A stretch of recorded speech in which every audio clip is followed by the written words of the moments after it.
Hello, this is Matt on the Moon Lambo channel. I've got a quick legal update for you.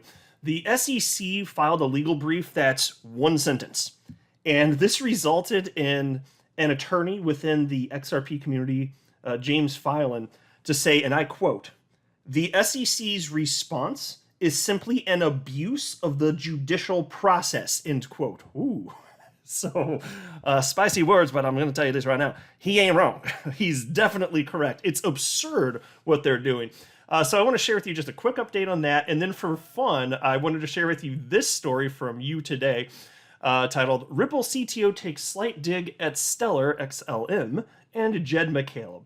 And it's not a big story, but it just kind of made me chuckle a little bit. So if you don't know what it is, if you haven't seen this yet, you're probably going to laugh a little bit. I'll tell you this up front. It has to do with a license plate. But before going further, I do want to be clear. I do not have a legal or financial background of any kind. I am not offering legal or financial advice, and you definitely should not buy or sell anything because of anything I say or write. I'm just an enthusiast who enjoys making YouTube videos about crypto-related topics, but just as a hobby and just for fun. So just to quickly set the table, because I want to make sure everybody knows what I'm talking about without this explanation, the update today won't make any damn sense, all up in this bitch. But there was a few days ago this headline from Finance Feeds, which reads as follows. Ripple wants to subpoena YouTube for videos of SEC officials on XRP crypto. So in a nutshell, what was going on here is there were, I believe, 7 videos, and I think all of them had SEC officials in them. And so part of the judicial process before the actual trial starts is to have the SEC review these videos and confirm whether or not they actually do contain the SEC officials that Ripple is saying is in the video. So it's pretty easy. If you have eyeballs and you look at a screen, you can tell whether or not this is true. This should be really, really easy stuff. Now, the SEC is saying, no, we're not going to authenticate this or look at this until we have our own actual copies of these videos. Now, mind you, these videos are already on at least 2 different streaming services, websites, including YouTube, by the way. So they can go and look at this. They have access to these videos, but they're saying, no, that's not good enough. The fact that this is accessible to us, even on YouTube, not good enough. We need our own personal copy. Well, the problem with that is that you're not actually allowed to download videos from YouTube, even though it's technically possible. You're breaking their terms of service, so you can't do that. You shouldn't do that. And so Ripple's legal team has pointed this out. It's like, well, we can't give them to you, and so without a subpoena, there's no way that they're getting this information, right? And so it turns out that the SEC says, okay, well, we'll agree to this whole subpoena process if we can reopen discovery. They literally, I kid you not, they said they want to reopen discovery so that they can issue some more subpoenas. Now, mind you, again here, Ripple's just saying we don't want to. They're not saying that they want to open that discovery in that way, fact discovery. They're saying we just want you to authenticate this, and then the SEC saying, okay, but if that happens, then we want to be able to introduce more facts into this case. These freaking terrible people. I'm just disgusted by them. And so Attorney Jeremy Hogan, upon seeing that news from a few days ago, he said, Ripple simply wants to authenticate 7 videos of SEC employees giving speeches, and the SEC is messing around again with it. The SEC played games in responding originally last year. Authentication is standard stuff in litigation and should not be this difficult. Yeah, and don't forget, by the way, I think it was in May of this year, they were also asking for authentication that Bill Hinman is indeed Bill Hinman in a particular speech in another video. And the SEC was giving him trouble in that too. Like, well, we can't verify, I'm paraphrasing, but we can't verify that that is indeed Bill Hinman. I'm like, are you freaking kidding me? It is obviously Bill Hinman. They're playing games, folks. It's so stupid and offensive. But all you can do is laugh, right? It's that absurd. It really is that absurd. And so Attorney James Filan, a member of the XRP community, shared this, and I'll read the whole thing because it's a sentence. You can see on your screen. This is the shortest damn legal brief I've ever seen from the SEC, and it's from today. And it says, Dear Judge Netburn, Plaintiff Securities and Exchange Commission, the SEC, respectfully takes no position on defendant's motion to reopen fact discovery in order to serve non-party subpoenas for the purpose of obtaining video recordings for authentication. And you might be saying, what? Defendant's motion to reopen fact discovery. Well, check this out. Here's what Attorney Filan had to say on this. He wrote, and this is from less than an hour ago, actually. The SEC has filed a one-line response to the Ripple defendant's efforts to enforce Judge Neprin's ruling on authentication of videos of SEC officials' remarks.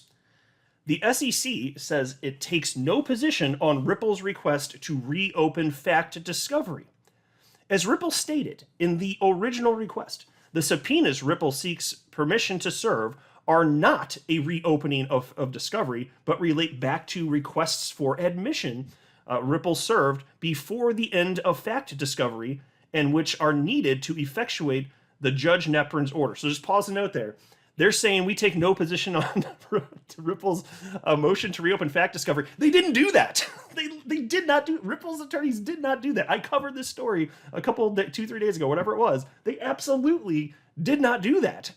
And so Attorney Filan's calling them out. And then he said the following. He wrote, the SEC's response is simply an abuse of the judicial process and a waste of the court's time, as evidenced by the fact that the SEC waited 5 days to file a one-sentence response in which the SEC then misconstrued Ripple's original request.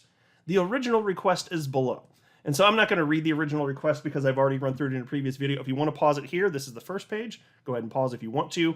And now here's page 2, and I'll just hang out here for a second or two, and you can pause here. Also, if you want to read through it, I've already broken down this whole thing, though, so I'm not going to do it for this video, like I said.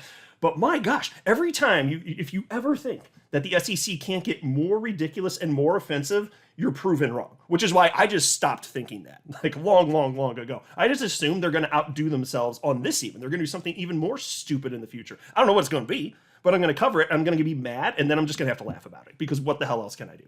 I'm just saying, man. I am just saying. Freaking ridiculous. How is this real life? Like, how is this real life? Grinds my gears. All right, so then there's this headline. This is a for fun one from You Today. Ripple CTO takes slight dig at Stellar XLM and Jed McCaleb. I'm not going to read the actual article. I'm just going to show you where this came from. There was an individual within the XRP community named Lee who shared their new license plate. And it reads, so it's custom plate, says XRP XLM. And Lee wrote, what do you guys think of my new plate? Just to show my love for my two favorite assets. Oh, isn't that cute? XRP and XLM living in harmony. I think it's cool, actually. I own both XRP and XLM, and I wish both of them well, for sure. Now, David Schwartz, who, of course, is Ripple's CTO and co-creator of the XRP Ledger, and I get the sense he's not exactly fond of Jed McCaleb at this point, just from past interactions that I've seen publicly.